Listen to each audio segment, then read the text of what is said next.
And to talk more about this story, live on the line with me is Dr.Imsirovic. He's a lecturer in energy systems at the University of Oxford in the United Kingdom. He joins us today from there. Hello to you and thank you for speaking to France 24.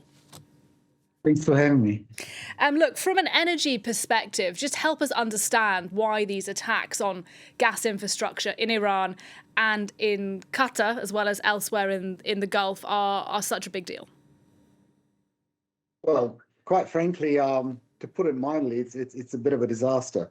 I think it's important to say also that even though this the war in Iran was seen as an existential war for Iran, there was an unwritten rule that the infrastructure, energy infrastructure, especially the important key infrastructure, would not be attacked. And both sides, I think, for a while, abstained from that until yesterday, Israel actually bombed the South Pass.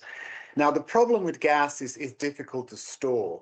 The second thing is it's highly flammable, highly explosive. And what happens, just to give you an example, in 2020, there was a fire in a processing plant in Norway. It took 1.5 years to repair it. So any damage in the gas infrastructure that's serious, like it is right now in Qatar, may set us back several years before, even if the Strait of Hormuz is opened, can be exported back into the markets. So the impact is immediate and it's very, very long lasting. And it's really bad news unless it totally de-escalates very, very soon. And you say, look, the impact is immediate. We've been reporting that countries in Asia are particularly dependent on gas, but oil as well from this region. In what way is that impact already being felt? Well, some refineries already, now let's move a little bit to oil. Some refineries already cutting runs. And the problem is also the sort of policies, government policies that actually make it worse by saying, for example, China has banned distillates are jet fuel and diesel exports. Some other countries have done the same, limited or at least limited those exports. Now, Asia depends very much on Chinese diesel, for example. And now with ban on those exports, they're going to be cut short exactly in a situation where their refineries are actually short of oil that they expected to come, and their refineries are actually cutting runs. So there's a very real possibility of serious shortages in Asia. A possibility of shortages in Asia. What about here in Europe and in the United States, where clearly this is an issue that is animating Donald Trump? Absolutely. I think we're losing right now at least 10 million barrels, or let's call it roughly 10% of the world production of oil. We don't have that. It's not coming out. So short term, in the West, we're okay, especially OECD countries have at least 90 days reserves. We have strategic reserves in the United States, in China. We will be okay for several weeks. The biggest issue here is the traders in the market don't see the light at the end of the tunnel. There's no objective to this war, at least from the United States side. We don't know what it is. Has it said we'll fight until the end? What that means, I have no idea. So the people involved in the market just don't see the end of that. And this war continues. We will have this big gap in the market that will lead to some sort of demand destruction, i.e., somebody will have not to use oil to 10% level.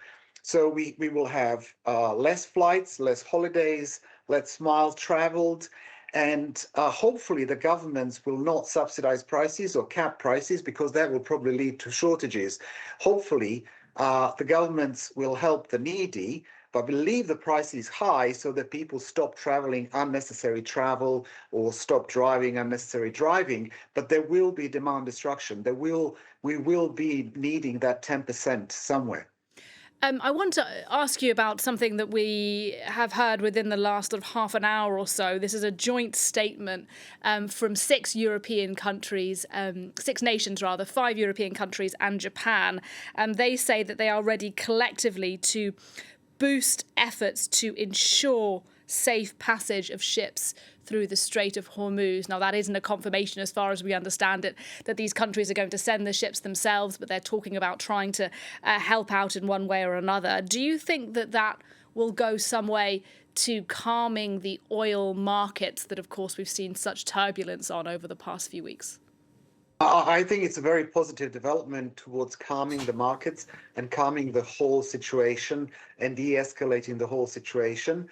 I just don't see the results anytime soon because, firstly, I don't see any of these countries selling their own navy in there because it's very, very dangerous. Let's also remember that the Iranian regime has been crippled. So it's not quite, and it's very decentralized at the moment, and it does operate in a decentralized way. So it's not clear that everyone in the Iranian armed forces is going to follow the orders, whatever the agreement may be reached with the Iranian regime. So I don't see European countries sending their ships. I think they will probably thinking more in terms of negotiations, de-escalation, possibly some sort of information sharing, possibly some help with the provision of war insurance or something like that. We haven't seen the detail yet. No, we haven't seen the detail yet, and we haven't seen the detail of something else. Forgive me for asking you things that are developing live as we're on air, but I do think this is rather interesting. This is from the Treasury Secretary, Scott Bessent, today, in the United States, that is. He has used the phrase unsanction. He says we may unsanction Iranian oil that's already at sea. He says that's about 140 million barrels. How significant would that be? What kind of impact are we talking about if such oil from Iran is unsanctioned by the United States? Sadly, the current US administration don't seem to know what they're doing. They don't seem to have any experts to advise them. It's hilarious, to be honest with you. If it wasn't this tragic, it would be very funny. Because to unsanction Iranian barrels right now, it's a kind of contradiction in terms, right?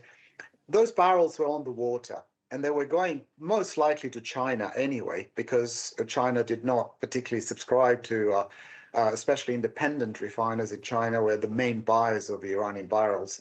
And prior to this conflict, most of those barrels were going to China anyway. So they were going to China anyway. By unsanctioning these barrels, Iran will probably just be able to reach a higher price with their sellers because now somebody else can buy those barrels as well, not just China. So they're just basically giving more revenue to Iran, nothing else. Those barrels would have got sold anyway. Nadia Massih, it's been really interesting to talk to you. Thank you very much indeed for your analysis live for us here on the programme. Thank you.